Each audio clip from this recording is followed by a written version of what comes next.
film is Beyond the Passage.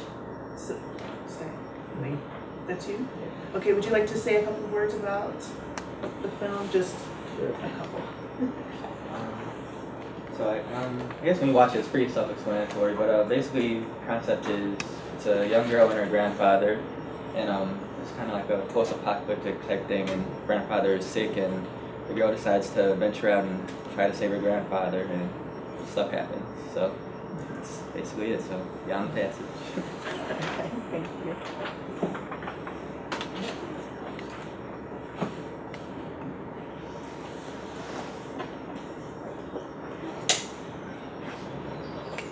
Six long years have passed. The world has Recognize. Right. Sure. You know, I'll start off. Yeah, I was given the opportunity having attended film school at UCLA Extension. So I had, established some contacts with the administration of the film program. They so graciously enabled me to do a lot of filming here at little or no cost. It wouldn't have been possible to have completed the film using the campus facilities were it not for them accommodating me so graciously. Mickey, I really want to thank you again for somehow putting me in touch with Elena, giving me the opportunity to be here today. Well, one of the things that struck me when I did not write the script, a friend of mine did, but what drew me in was the dynamic of Professor Colburn, of course, and his relationship to Mercury, and that dynamic. And I have my cousin, Dr. Bill Elkins here, who's a historian. And so he could probably tell you more about, that dynamic in African American culture going back to house slaves and field slaves. And Professor Colburn obviously managed to claw his way up, to mid-level management, if you will, and obviously did not want to see anyone else of color, reach the same success that he did. I'm sure we all have had, experiences with Professor Colburn's, either in our academic experiences or professional experiences, and I think it has a lot to do with that dynamic that is, still prevalent today.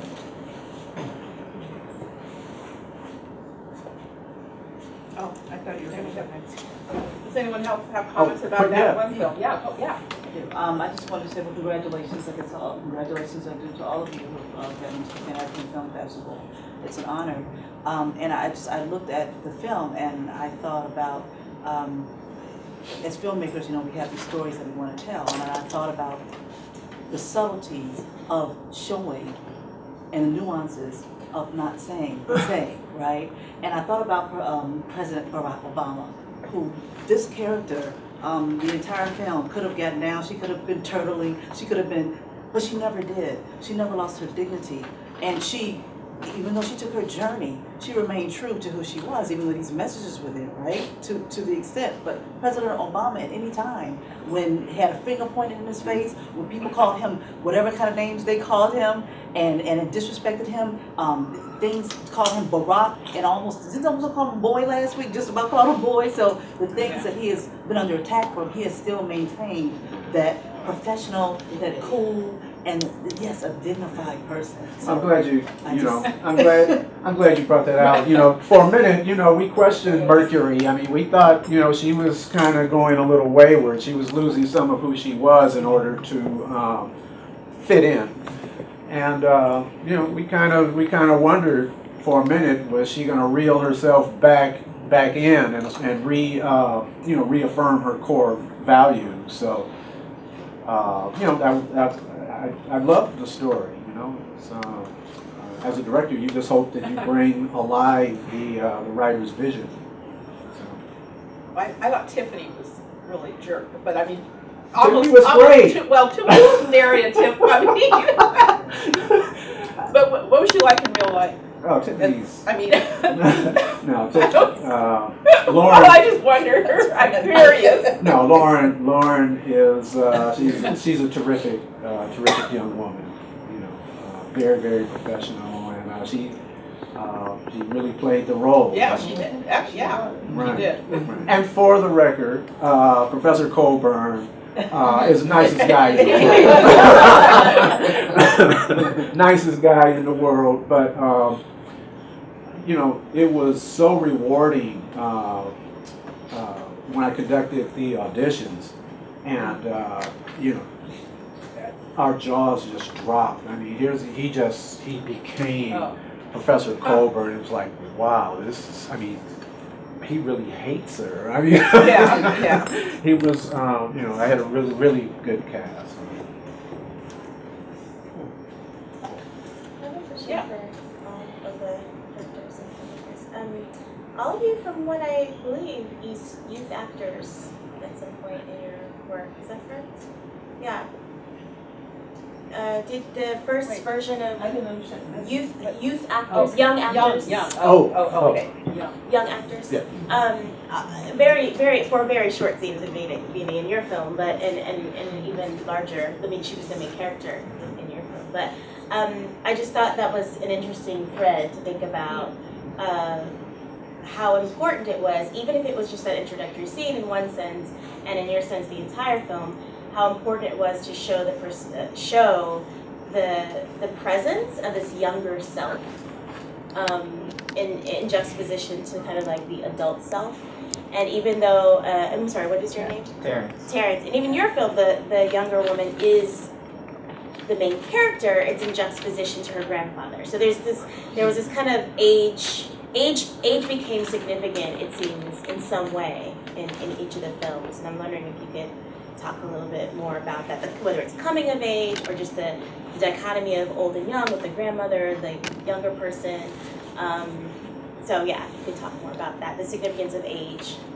Yeah, in my film, that's definitely intentional, and that was a key component of kind of coming of age, because basically the story was inspired by when I was in high school, my grandmother passed away, and it was like the first real death that I experienced, and it was really hard to make sense of it and everything. I always thought, you know, moving forward, even now I look back, it's still kind of weird, but I thought it would be an interesting story to have someone trying to come to terms with a loved one getting ready to pass away. I thought it would be really interesting to see that from the perspective of a kid, a young person who, like, if it was confusing for me as an 18-year-old, what would it be like for them, as like a little 10-year-old trying to make sense of the world, and how would she, you know, kind of cope with it? So basically she kind of escapes to the fantasy world she creates with her grandfather and kind of helps her cope with the fact that he's about to pass away. So that's really what it was, her coming of age and making sense of big life experience. Well, I'm from Mississippi. You mentioned that she's from the South, and I grew up where they were still bringing bodies to the house when people died. Not to my grandparents' house, but I grew up in a community, Kosciuszko, Mississippi, where the rhythm of birth and death, I mean, it was a cycle. So we weren't disconnected from the fact that was a part of life. So for me, humanity, it's everything and everybody is connected. So initially, my film was going to be about the little girl. I teach grant writing for a UCLA extension, and so part of my benefit is I get to take a class. I wanted to take a class in production, so I took this class, and I was going to do this film about this little girl. And by the time it was over, when the instructor challenged me, she had me really understand that the focus of my story was on the grandmother. So I shifted, and it was very rewarding for me to go through the process of how the story was this big, and then because the goal was 3 to 5 minutes. Mm-hmm. So we got it down to 5 minutes, and then when the film festival was coming up and I wanted to have a screening, I talked to my director of photography, and I said, well, let's make it a little longer because it's a short film, you know, but I want it to be longer. And he said something that was brilliant. I get goosebumps. He says, you told the story in 5 minutes. Mm-hmm. He says, and there's nothing more to say. So for me, you know, I know I'm bouncing around a little bit, but that was just having the interplay between the generations, to me, is very important, because that's what the world is about for me.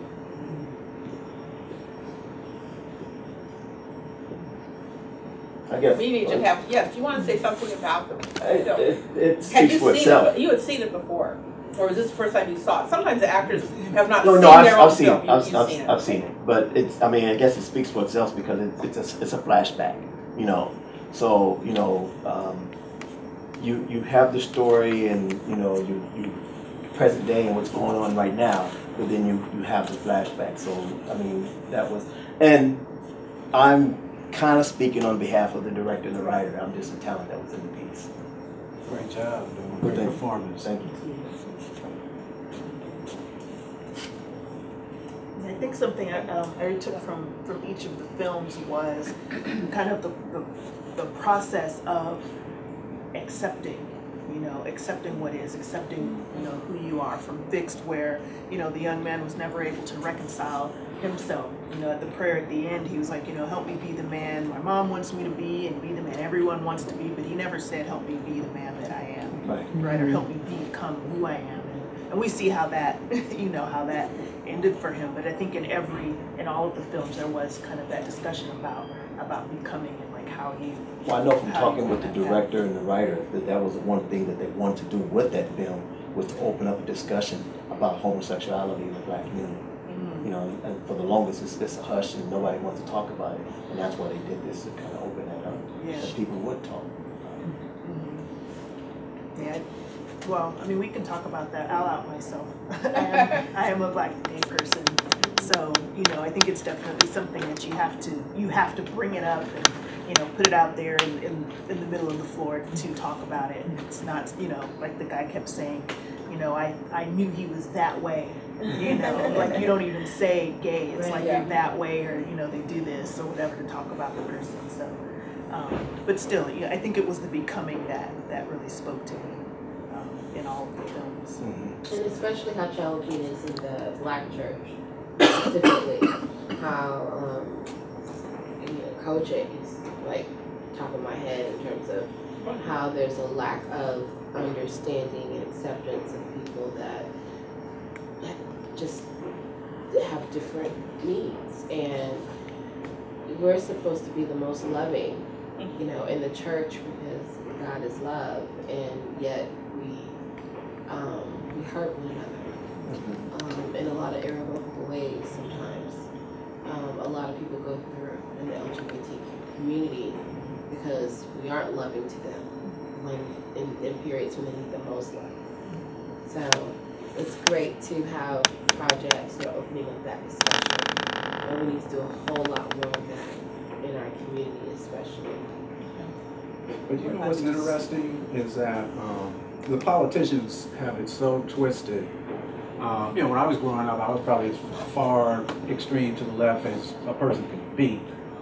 But at the same time, we conservative. When you start talking about homosexual, man, we don't talk about that. So how do you pigeonhole, so on the one hand, we are as conservative can be when it comes to some issues, and then, we kind of, encompass both extremes, and the politicians, they try to pigeonhole, it's weird how they try to make it seem like it's that Black people are the most intolerant, or Black communities are. I think in the media, that's how it's. Years ago, I worked for the LA Gay and Lesbian Center, and Charles White, at the time he was a deputy for State Senator Diane Watson. He's openly gay, and I've been gay all my life. But he made a point that prior to integration, and it's not a matter of intolerance, it's a matter of hypocrisy. Because, and this is what he was saying, he says, every Black community has always had, not only to be disrespectful because I'm gay, but he said, every Black community always had its sissies. And back then they called them bull daggers. I don't know where they got that term from. And he said, and we may tease you and we may pick on you, but when somebody across the tracks pick on you, we gonna protect you because you're our sissy. So the thing is, even in my family, when I go and visit my partner, and I've been together for 20 years, my auntie, the way that they embrace her, they love her. It took my mom a long time to be accepting. But my aunties refer to her, oh yeah, this is Laquita's friend. I'm not offended. That's not internalized homophobia. That's respect, because when I leave their hometown, they still have to live there. And even at the Gay and Lesbian Center where it was, we were, because I was one of the program directors, we were expected to carry the rainbow flag everywhere. And that is not who I am, and that's never been who I am, even though I'm very proud of who I am. But I didn't feel the need to do that because I live, in a certain, in a certain society. But it's not so much that we're intolerant. It manifests differently because any black church that got a bad choir,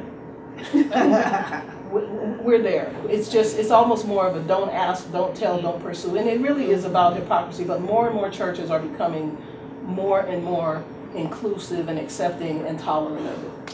We have a film that's going to be in the festival.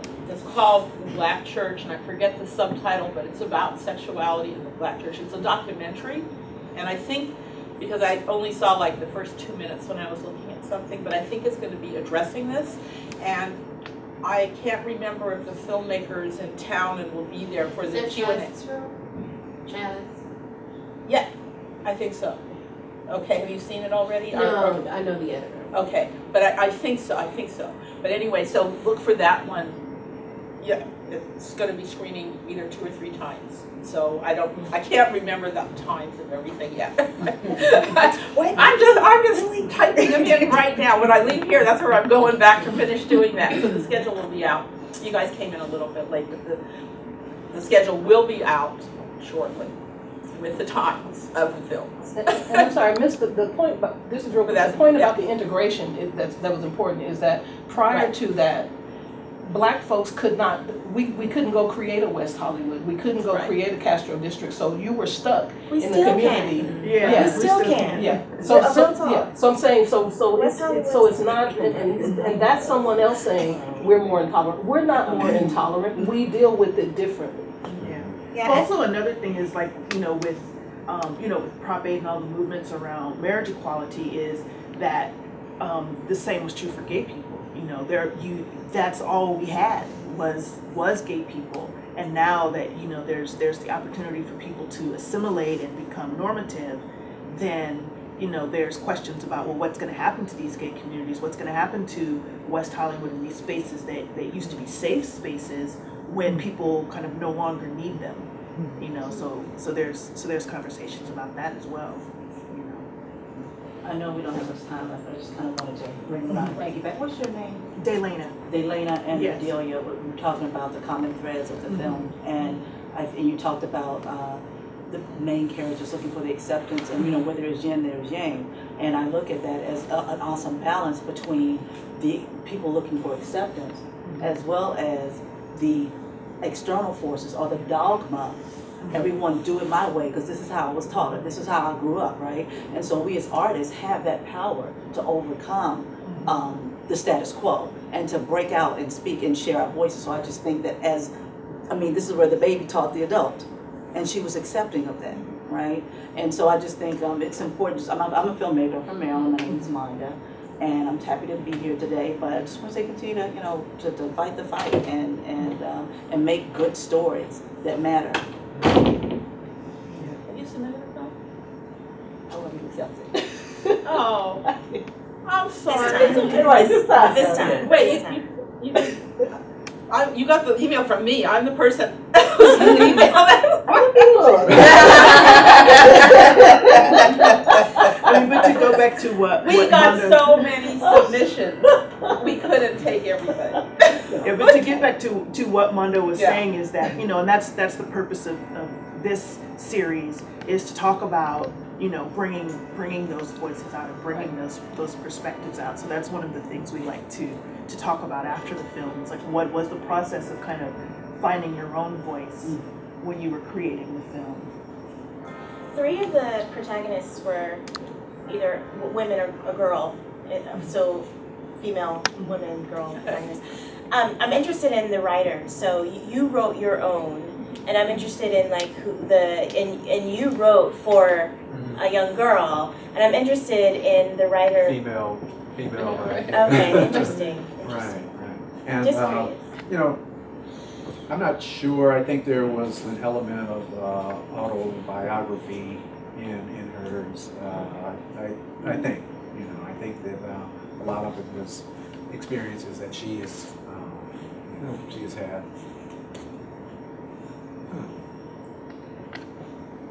For me, the writing was inspired when I was in junior high school, like the drill team, and the drummers were always late. So a couple of us would go over and beat on the drums so the rest of the girls could march. So I ended up taking up the drums, and then my friend played drums, and so I got into playing drums, and then later got into producing jazz and stuff, and went to a small Christian college that had a not so favorable music program, so I majored in business. And come full circle, I got into production, I think, to feed that part of myself. So when I was writing it, my mother was very supportive when I was a kid, you know, getting me drums. So it was the whole thing about the drummer was definitely inspired by something personal. And then the grandmother, and you know, it was about, you know, being a tomboy, not being gay, but being a tomboy, and how back then, you know, because I took a lot of flack from certain people. Oh, she plays the drums, and so to have that story take shape, that's what inspired the writing for me. It's something that my instructor said. She said, don't show anything on camera. No, she said, don't have the characters say anything that you can show visually. So that kind of minimized what my writing was, and really taught me a lot. You know, if you can show it, they don't need to say it. I'd say I was kind of the same way. I kind of wanted the audience to kind of piece it together and follow along as it was going. And yeah, the decision to make the main character a young girl was kind of started essentially just the whole film. I just wanted to do something different. I've never seen a young girl kind of leading her own adventure and that type of situation. But also kind of got a lot of women in my family. Kind of drew inspiration from them. I'm like usually the only guy at a lot of family events, so kind of just drew from that and kind of just built from there and just kind of centered on her own adventure. And that's how it kind of came together. Great talent. Yeah, she was actually she had allergies the whole time we were out there. So once the camera started rolling, you wouldn't be able to tell. But yeah, Where did you shoot that? We shot it in Santa Clarita, so Oh, Santa Clarita? yeah, right around here, so not too far. What did you shoot on? It was a Black Magic, the 4K one. Okay. Yeah. And I was totally surprised when it shifted to the scene in the hospital. Oh, yeah. I was that was like a surprise. Awesome. Pleasant surprise. I was on the hush of the adventure. It's like, oh, okay. Yeah, really nice. And I was very honored to be, first of all, you know, to be accepted at Pan African, and also to, you know, to get the invite here, so thank you. It's really I think that Delana deserves credit for, this is like the third time we've done well, she's been trying to get films to bring films like this here. And so I'm glad that PAFF can help and to do this, because, and I, you know, as I said at the beginning, I wish more students would come to these events, but they're in class, and it's, again, getting our younger people to realize that this is an opportunity that they're not going to have when they just go out, you know, off into the world, to come and talk to people who make films. I mean, unless you're in film school, but otherwise, for other people to be exposed to this and think about things. So I'm always trying to get students to come to these events, but it's, We have to stream it. but streaming is not the same as talking. Well, no, I understand that. I mean, I absolutely understand that. But I think you're a student here? Or? I'm a PhD student here, Oh, okay. but I'm also a non-traditional student, so I'm a bit older. Yeah. But I think there is a difference in the way younger people expect and to receive information, and human contact is it's just not. It's just It's a not. thing of the past. It's becoming a thing of the past. No, really, Which is sad. it's you know the. I think it's, you know, you were just asking me if we can make, so the students can get credit. And I know one of the things that makes these events very successful is if I go into stalker mode and deliberately make them be at a time when I know that there aren't classes that will come on. Right. Which, you know, I can't always do that. But also getting the professors to bring their classes, things like that. Or, you know, if it were in the evening, then we could do something at the dorms. But, you know, I don't always want to be here at 7 o'clock at night, you know, either. But they do come to things. Yeah. And so we'll put out things. And we'll that have more, come. you know, after this year's festival, we'll kind of, we can do the same kind of thing. Yeah, that's how Andrea came last, or you know, send it around. So. So yeah, so we tried, but you know, I think this is a good group and this is a great conversation to be had, and I didn't realize I was choosing the films, and I'm always thinking about representation, but I think someone mentioned it and I realized like, oh, it is all women. Like most of the characters are women. But I was looking at the filmmakers. Filmmakers are not. Yeah, so that's how I chose it. It turns out there's over-representation of women, but you know, that's okay. Well, like, you know, like Judge Ruth Ginsburg just recently said, she said, I'll be satisfied when all Supreme Court justices are women. And someone said, but that's not equality. She said, yeah, but they've been all men this whole time, so we need to catch up. Yeah. So, I mean, if they're I think we'll be okay if there's...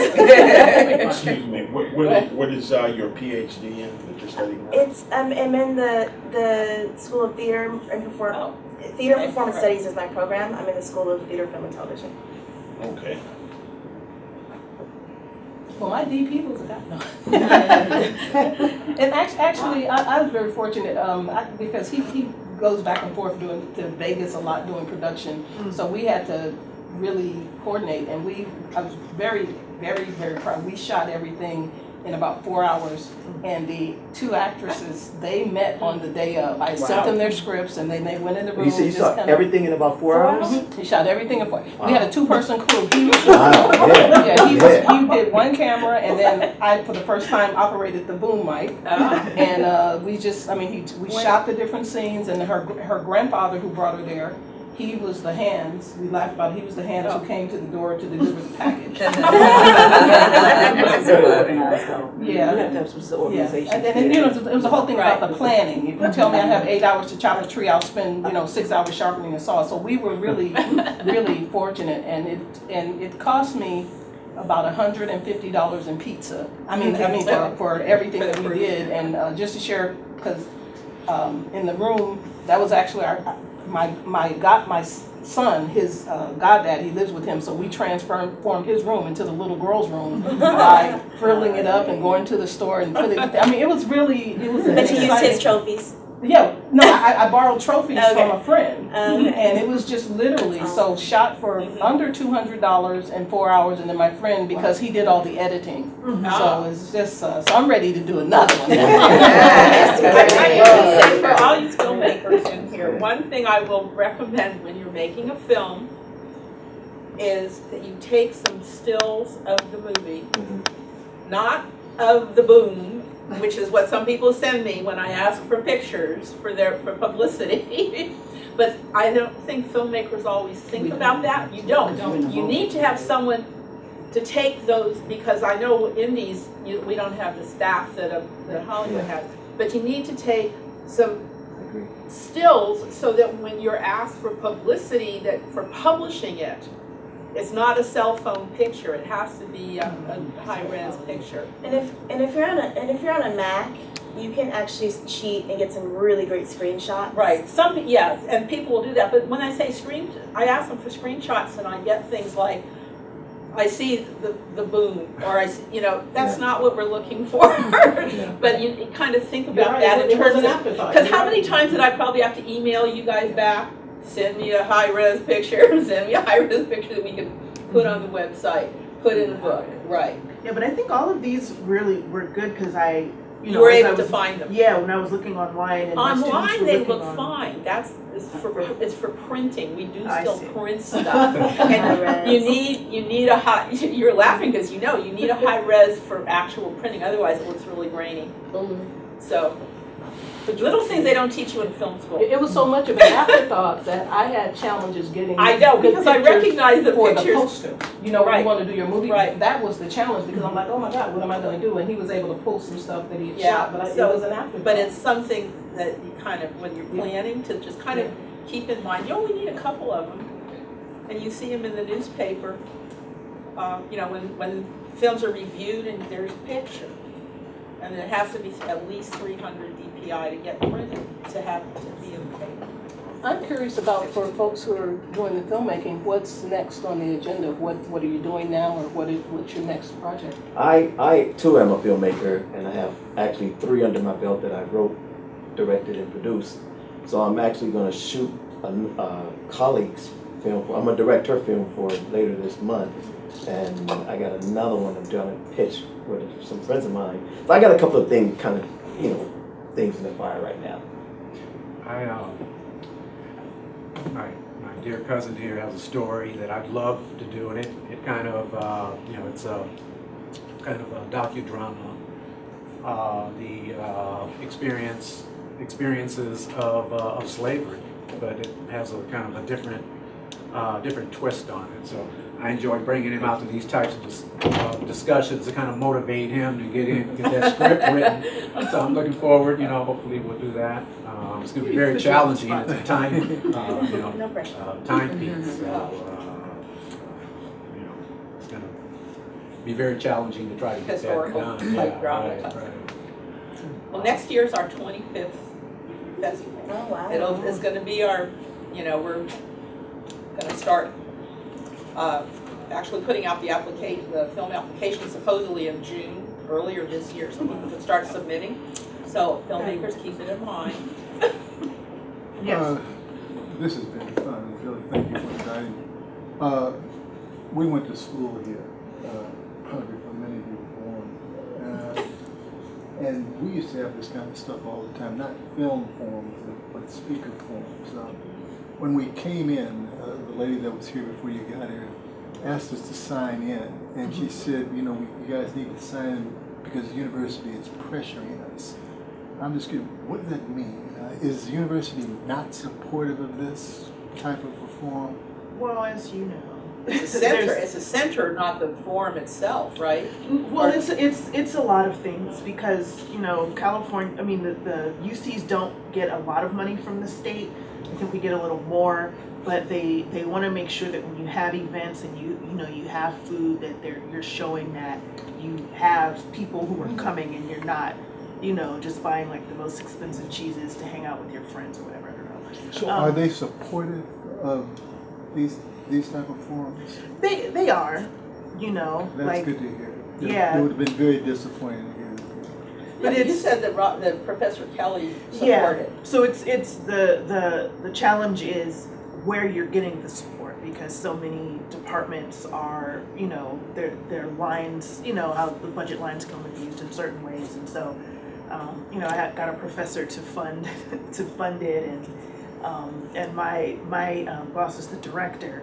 And he was like, oh yeah, go on and do the film series. So he's supportive in that way. So I've been able to do this for like 5 years and have the film series. And he's been open to me asking, anyone and everyone for monetary support and things like that. But, we're really trying to get people to be involved. Like, you've noticed as you've walked around campus, there's not a critical mass of African-American students, which I think that was the case 20 years ago. 20 years ago? All right, maybe 25, 30 years ago. What's the percentage, young lady? Do you know off the top of your head? It's African-Americans, Is it under for undergrad or all students? I don't know. Because it's a little higher for grad students. I think it's like 4%. I mean, it's abysmal is what it is. Yeah. It's abysmal. Is that excluding or including athletes? Including. I mean, it's abysmal. Yeah. It hasn't changed since I was an undergrad here in the 60s. That's impressive. When did it peak? Well, I don't think it peaked. Well, no, it did peak. It did peak a little bit. Before Prop 209. Right, that's true. It did peak. But it still wasn't the higher. And what was the I mean, it was, percentage? before 209, it was reflective of the population of California. That was the goal. It was just under reflective of the population of California. And what is that? Maybe not like 9%? Well, the numbers of African Americans in California have actually gone down. I know that. So yes. back then, it was almost 10% between, I heard numbers between 10 and 12, depending on the city, in California. The numbers have now gone down to under 10. Wait. Yeah, we're like, what is it, like 7 or 8? Oh, you mean for African Americans? You meant for the state, not for the state. Yeah, of the state is California. about 7 because of people moving out. Or a lot of or things. the percentage. Percentage. A lot of people move to the southeast. Yeah. People move, people come. People die, people get murdered. Yeah. I mean, it's. I mean, I'm serious. Like, the rates of murder and homicide, are a factor. I grew up in Oakland in the, Oh, wow. you know, Yeah. so, yeah. Yeah. But the fact is, the numbers now are lower than they Right, were right, before. yeah. Come to it. What's the population of the college, or the university? 33. 33,000? Yeah. Students. That Also, may be this just is an under impact. grads now. There's an impact. There's at least Campus. 10,000 graduate students. I think on top of I think it's about 30-some thousand undergrads, 33,000 undergrads, and then another 10,000 grads. I think something around that. Yeah, it's easily, you can Yeah, easily it's find all it. online. Look for it. And they have stats going back pretty far. Oh, yeah. And so if you're doing comparison, that's Yeah. online. Yeah, as so the well. total is 43,239. So 10,000 undergrads and, yeah. 10,000 grads. I mean, 10,000 Yeah. grads, yeah. All right, you guys, so the event was supposed to end at Okay, what, at 2, but we started late anyway. Yes. So it's all good, but does anyone have like a last question, comment? Keep making those great films. That's what Yes. I'm saying. Yeah. And I just want to say, you know, if we could give Delana a hand. Yes. She champions this event annually throughout the year. She's the one who makes the arrangements, does the fundraising, does the marketing, and she's really committed to it. So I've been able to enjoy a lot of this because of your work. So just want Oh, to say thank you. Yeah, so we're gonna, you guys are welcome to stay. We have food, portable containers. So if you guys could like, you know, just kind of stay and like if you guys want to talk to each other, network, if you guys don't know each other, that would be really cool. Are you I have to go teach a class now. which way are you headed? Over in Powell. What do you teach?